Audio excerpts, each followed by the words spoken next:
Assalamualaikum warahmatullahi wabarakatuh.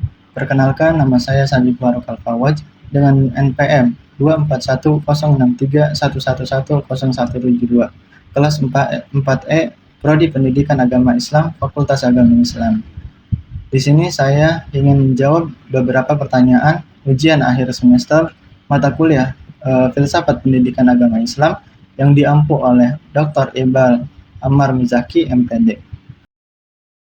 Nah, pertanyaan pertama, demokratisasi pendidikan kerap dianggap sebagai jalan menuju keadilan dan kesejahteraan belajar. Analisislah bagaimana prinsip-prinsip demokratisasi pendidikan dapat diterapkan dalam konteks pembelajaran pendidikan agama Islam di sekolah umum.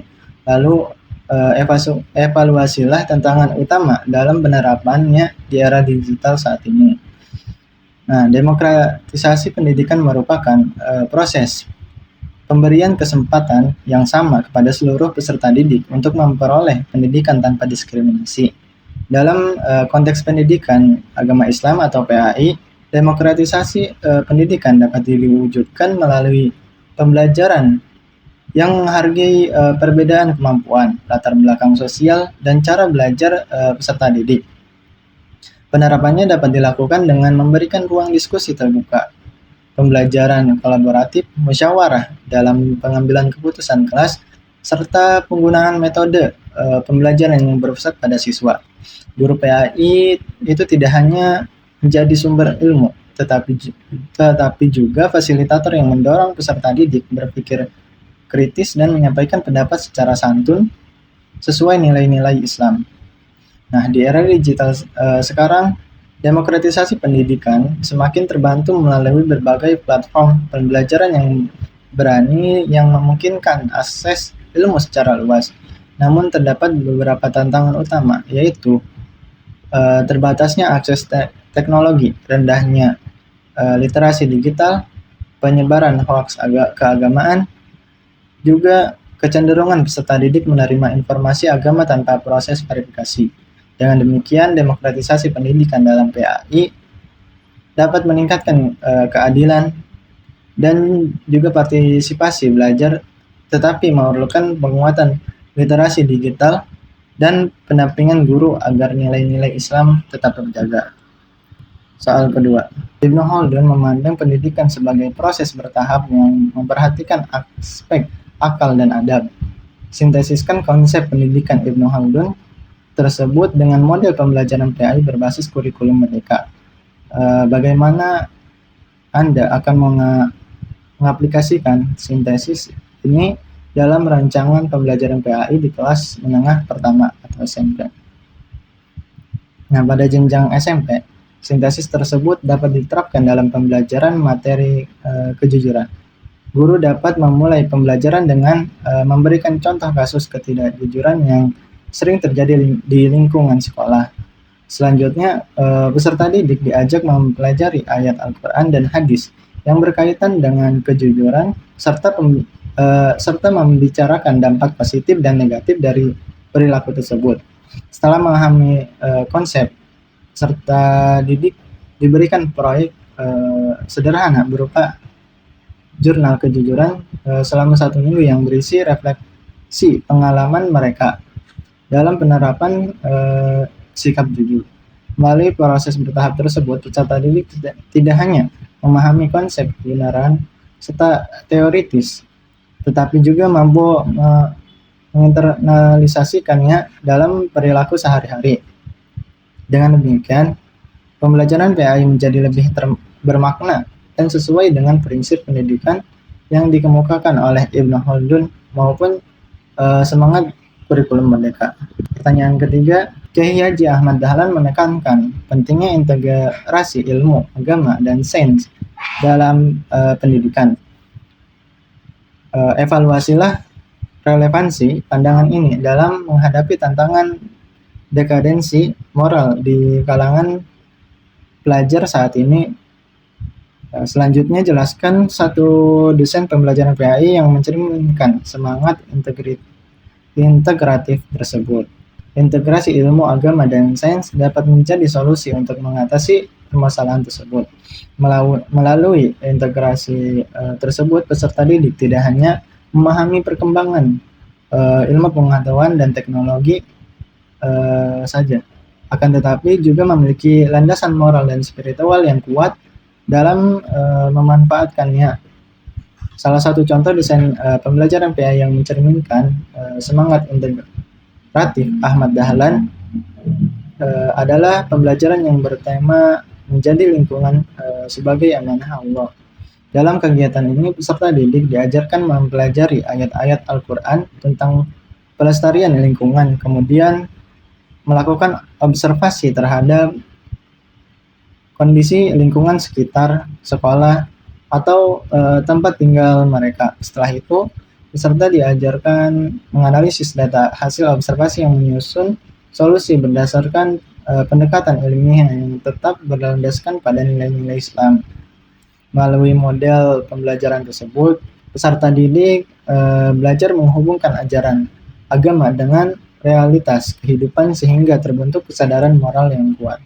Pertanyaan keempat, Kiai Haji Hasyim Asy'ari menekankan pentingnya akhlak dan pendidikan dan sikap tawadu terhadap guru. Analisislah pemikiran ini dalam konteks pengembangan karakter siswa dalam pembelajaran PAI. Bagaimana penerapan nilai-nilai ini dapat mengatasi krisis keteladanan guru di era modern. Kiai Haji Hasyim Asy'ari menekankan pentingnya akhlak, adab, serta sikap tawadu terhadap guru. Dalam tradisi pendidikan Islam, ilmu tidak semata-mata diperoleh melalui proses intelektual, tetapi juga melalui penghormatan dan keteladanan guru. Dalam pembelajaran PAI, nilai-nilai tersebut dapat diimplementasikan melalui pembiasaan sopan santun, budaya salam, hormat terhadap guru, dan praktik keteladanan dalam interaksi sehari-hari. Nah, di era modern terjadi krisis keteladanan ketika sebagian guru cenderung memusatkan perhatian pada aspek administratif dibanding pelatihan karakter. Oleh karena itu, penegakan integritas guru, konsistensi perilaku, dan pembelajaran berbasis teladan sebagaimana diajarkan Kiai Haji Hasyim Asy'ari dapat menjadi solusi yang memungkinkan peserta didik lebih mudah menginternalisasikan nilai-nilai akhlak. Pertanyaan selanjutnya, Ahmad Hasan dari Persatuan Islam atau Persis menekankan pentingnya purifikasi ajaran Islam melalui pendidikan yang berbasis pada Al-Quran dan hadis.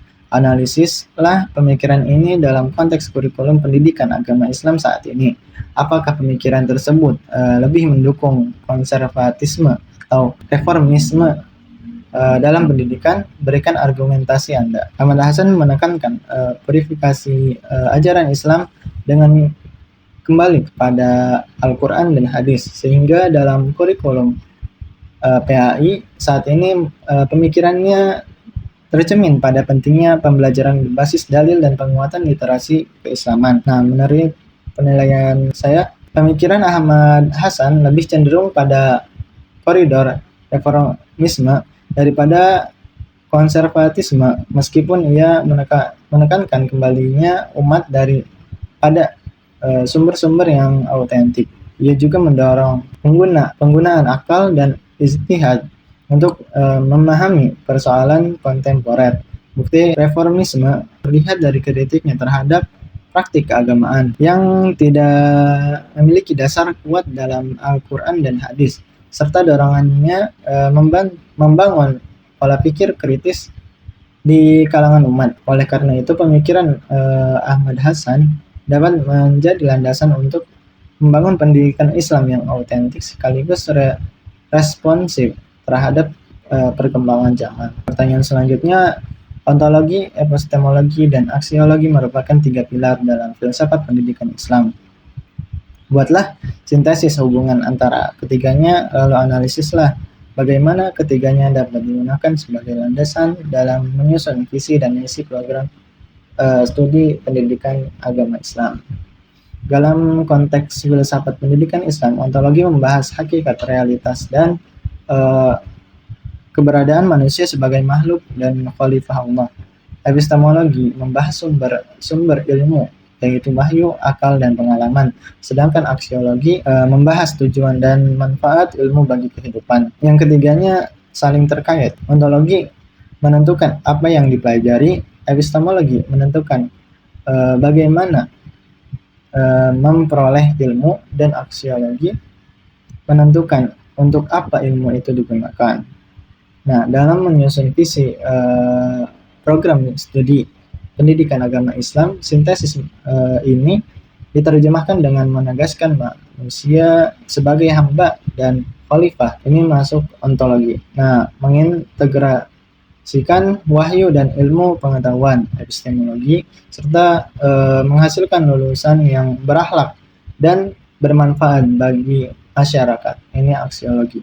Nah, sintesis tersebut menghasilkan visi pendidikan Islam yang holistik dan berorientasi pada kemaslahatan umat. Pertanyaan selanjutnya, Syed Naqib Al-Attas memperkenalkan konsep ta'dib sebagai orientasi utama pendidikan Islam. Evaluasilah konsep ini dalam perbandingannya dengan tujuan pendidikan nasional. Bagaimana konsep ini dapat diterapkan dalam penyusunan RPP pada mata pelajaran pendidikan agama Islam. Syed Muhammad Naqib Al-Attas merumuskan tujuan utama pendidikan sebagai ta'dib, yaitu pembentukan manusia beradab yang menyadari posisi dirinya terhadap Allah, sama manusia dan alam. Konsep ta'dib sejalan dengan tujuan pendidikan nasional yang ingin mengembangkan manusia beriman, bertakwa, berakhlak mulia, dan berilmu. Namun, Al-Attas tekankan adab sebagai inti atau dasar pendidikan, sementara tujuan pendidikan nasional mencakup dimensi yang lebih luas seperti keterampilan dan kewarganegaraan. Kalau dalam penyusunan RPP PAI, konsep ta'dib dapat diterapkan dengan merumuskan tujuan pembelajaran yang tekanan adab, menyediakan kegiatan refleksi nilai, menilai sikap secara berkelanjutan, dan juga memberikan keteladanan melalui perilaku guru. Pertanyaan terakhir, Ismail Raji Al-Faruqi mengusulkan Islamisasi ilmu pengetahuan sebagai pendekatan dalam pendidikan tinggi Islam. Berdasarkan pandangannya, rancanglah atau jelaskan satu model pembelajaran interdisipliner antara PAI dan ilmu sosial. Misalnya sosiologi atau ekonomi yang bisa diterapkan di sekolah. Ismail Raji Al-Faruqi mengusulkan Islamisasi ilmu pengetahuan, yakni integrasi nilai-nilai Islam dengan disiplin ilmu modern. Salah satu penerapan model pembelajaran interdisipliner antara PAI dan ekonomi dapat menggunakan tema etika bisnis Islam. Langkah pembelajarannya meliputi pembelajaran konsep jual beli dalam Al-Quran dan hadis, mempelajari konsep ekonomi tentang pasar dan transaksi, menganalisis kasus praktik bisnis online, dan membuat proyek simulasi usaha kecil yang menerapkan prinsip syariah. Juga menulis laporan dan refleksi nilai-nilai Islam yang diterapkan. Model ini membantu peserta didik memahami bahwa ilmu, ekonomi, dan ajaran Islam dapat berjalan harmonis untuk menciptakan aktivitas ekonomi yang adil dan bermoral. Dan ini untuk referensi dari pertanyaan yang saya jawab. Terima kasih. Ya taufiq wal hidayah. Wassalamualaikum warahmatullahi wabarakatuh.